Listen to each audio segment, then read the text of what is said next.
Hello students, welcome back to my YouTube channel SP study classes 9335 पर।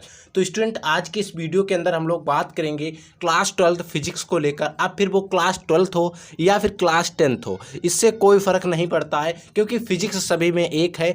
आपके जो 12th का सिलेबस है उसमें फ़िजिक्स कुछ ज़्यादा है, और हमारा जो 10th का है उसमें फ़िजिक्स ना के बराबर है, यानी कि बहुत ही कम है। 1 से 2 ही चैप्टर फिजिक्स में है, लेकिन 12th में हमारी पूरी एक फिजिक्स सब्जेक्ट के रूप में है। ठीक है, तो इसी में हम कुछ महत्वपूर्ण मात्रक जो एसआई पद्धति में लिखे जाते हैं उनके बारे में बात करेंगे। उनके संकेत क्या होंगे, क्योंकि ये जो मात्रक और इनका जो संकेत होता है बहुत ही कंफ्यूज करता है बच्चों को। और जो न्यू स्टूडेंट आते हैं क्लास 12th में, कि जो 11th में कोचिंग वगैरह नहीं करते, नहीं अच्छे से स्टडी करते, उनके लिए वीडियो बहुत ज़्यादा इंपॉर्टेंट है। और जो लोग अच्छे से पढ़ाई करना चाहते हैं उनके लिए भी बहुत ज़्यादा इंपॉर्टेंट ये वीडियो होने वाला है, क्योंकि इस वीडियो के अंदर हम जो चीज़ भी आपको बताएंगे वो आपके रिलेटेड होगी। क्योंकि आप जब न्यूमेरिकल या डेरिवेशन को लगाएंगे तो वहाँ पर ये चीज़ आपको ज़रूरत पड़ेगी। तो इसीलिए आप लोग अगर हमारे चैनल पर नए विजिट कर रहे हो तो चैनल को सब्सक्राइब कर लेना, बेल के आइकन के ऑल पर क्लिक कर लेना, ताकि मैं जो भी वीडियो अपलोड करूँ उसका नोटिफिकेशन सबसे पहले आपके पास पहुँचे और आपको बेहतर इन्फॉर्मेशन सबसे पहले मिल सके। तो जैसे कि अगर हम बात करते हैं बल की, अगर हम बात करते हैं बल, तो बल को हम न्यूटन में नापते हैं। किस में नापते हैं बल को? बल का मात्रक क्या है हमारा? न्यूटन, इंग्लिश में भी और हिंदी में भी। देखिए, बल का एसआई मात्रक जो है वो हमारा क्या है? न्यूटन। कभी अगर हमसे बाई चांस अगर हमसे ऑब्जेक्टिव क्वेश्चन बोर्ड एग्जाम के अंदर पूछ ले कि बल का एसआई मात्रक क्या होता है, तो आप कहेंगे न्यूटन होगा। अब देखिए, अगर किसी न्यूमेरिकल में दिया है कि 50 न्यूटन का बल इस पर लगाया जाता है, 50 न्यूटन का बल इस पर लगाया जाता है, कोई भी प्रोडक्ट हो सकता है, और वहाँ पर आपको सूत्र पता है कि सूत्र हमने पढ़ा उसमें एन होता है। अब न्यूटन है इसका कन्फ्यूज, तो न्यूटन का हम जो शॉर्टकट लिखते हैं, संकेत लिखते हैं, वो एन से लिखते हैं। और एन भी कौन सा? Capital N. ये नहीं आप स्मॉल एन बना दें, यहाँ पर कैपिटल और स्मॉल का ध्यान रखना है। यहाँ पर होता है कैपिटल यानी कि बड़ा वाला एन। ठीक है, बल का मात्रक क्या होता है? न्यूटन होता है, उसको संकेत में लिखते हैं एन। ठीक है, फिर इसी प्रकार से आपकी जो शक्ति है, आपके अंदर जो क्षमता है, पावर है, उसको नापा जाता है। तो उसको नापने के लिए हम वेट का प्रयोग करते हैं, वाट, वेट, शक्ति। ठीक है, तो जो वाट हमारा जो शक्ति होती है उसको हम वाट में नापते हैं। वाट को हम डब्लू से डिनोट करते हैं, किससे? Capital W. जैसे आपने देखा होगा 9 वाट का बल्ब, 20 वाट का बल्ब, 100 वाट का बल्ब, तो वो बल्ब जो होता है उसकी शक्ति होती है कितने वाट का है।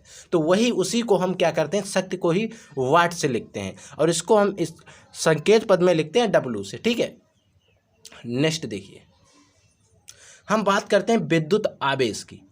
विद्युत आवेश को कूलाम यानी कि सी, कूलाम का संकेत क्या होता है? सी। इतने कूलाम आवेश है, 4 कूलाम आवेश है, इतने कूलाम है, यानी कुछ भी हो सकता है। विद्युत आवेश को हम कूलाम में लिखते हैं।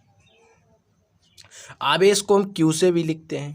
ठीक है, तो वो अपनी डिनोट करता है कहाँ पर कैसे यूज करना है, वो आपको क्लास में बताया जाएगा। और वैसे अगर आप हमारे साथ स्टडी करते हैं तो हम आपको बताएंगे कहाँ पर आपको कूलाम का यूज करना है, कहाँ पर आपको क्यू का यूज करना है, सी का यूज और कूलाम और क्यू का यूज कहाँ पर कैसे किया जाता है, मैं सारा कुछ बताऊँगा आपको। देखिए, विद्युत आवेश जो होता है इसको हम कूलाम से लिखते हैं, इसको इंग्लिश में और हिंदी में कूलाम ही कहते हैं। इसका संकेत क्या होता है? सी। ठीक है, फिर आती है विद्युत धारिता। विद्युत धारिता को हम फैरेड में नापते हैं। किसमें? फैरेड में नापते हैं, और इसको संकेत पद में हम एफ से लिखते हैं, कैपिटल एफ। ठीक है, फिर आता हमारा प्रेरकत्व। प्रेरकत्व को हम हेनरी में नापते हैं। किसमें? हेनरी, और इसका संकेत पद होता है हमारा एच, कैपिटल एच। फिर आती है ऊर्जा, ऊर्जा जूल, इसको हम जूल में नापते हैं, और इसका भी संकेत पद होता है जे। लगभग इनके देखिए, अगर आप यहाँ पर आएंगे तो यहाँ पर कंफ्यूज हो सकते हैं, लेकिन इंग्लिश के अल्फ़ाबेट देखेंगे इनका पहला अक्षर ही इनका संकेत पद होता है। आप ज़्यादातर देख लीजिए। ठीक है, ये चीज़ आपको दिख रही है। इसी प्रकार से अगर हम तापमान की बात करें, तापीय गति, तापमानीय गति, कुछ भी हो सकता है, गति नहीं ताप। ठीक है, ताप, गति की, ताप, तापमान, ऐसे कुछ भी हो सकता है। तो इसका जो संकेत पद होता है, इसका जो नापते हैं वो हम नापते हैं केल्विन में, और इसको हम डिग्री सेंटीग्रेड में भी नापते हैं। ठीक है, ये बात आपको पता होना चाहिए। और वैसे हम केल्विन जो है वो इसकी एसआई मात्रक है, और क्योंकि हम यहाँ पर बात किसकी कर रहे हैं? एसआई मात्रक की ही हम लोग बात कर रहे हैं। इसी प्रकार से जब हम लंबाई मापते हैं तो इतना थोड़ी ना कहते हैं कितने फुट है, तो वहाँ पर हम कहते हैं कितने मीटर है, इतने मीटर हमने जगह लिए है, यहाँ पर इतने बीघे लिए। क्या आप ज़्यादातर लंबाई को बीघे में नापते देखते हैं? ज़्यादातर लंबाई मीटर में ही नापी जाती है। ठीक है, और मीटर को स्मॉल एम से लिखते हैं, बात आपको ध्यान रखना है।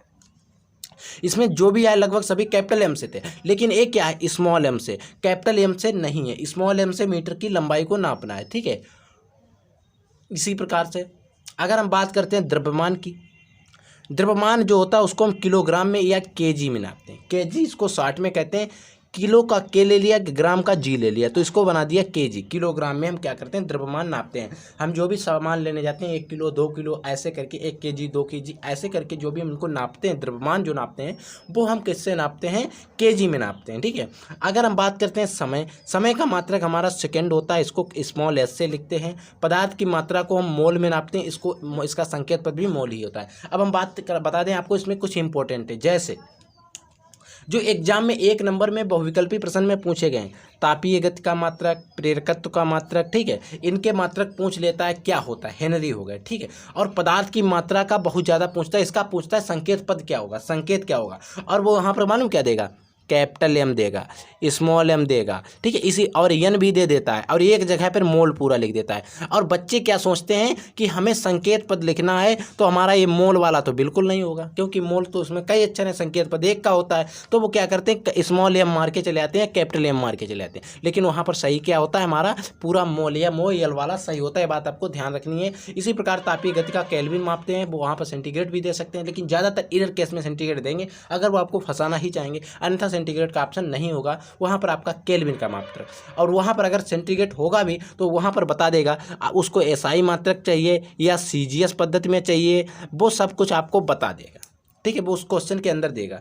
इसी प्रकार से प्रेरकत्व का हेनरी होता है। तो इसी प्रकार से जो कुछ मात्रक थे, इसी प्रकार से हम आप लोगों के लिए कुछ इंपॉर्टेंट सूत्रों का वीडियो लेकर आने वाले हैं। कुछ महत्वपूर्ण जो जैसे मात्रक होते हैं उनका क्या होता है, जैसे हम बात करते रहते हैं शॉर्टकट में, देखिए समझ लीजिए।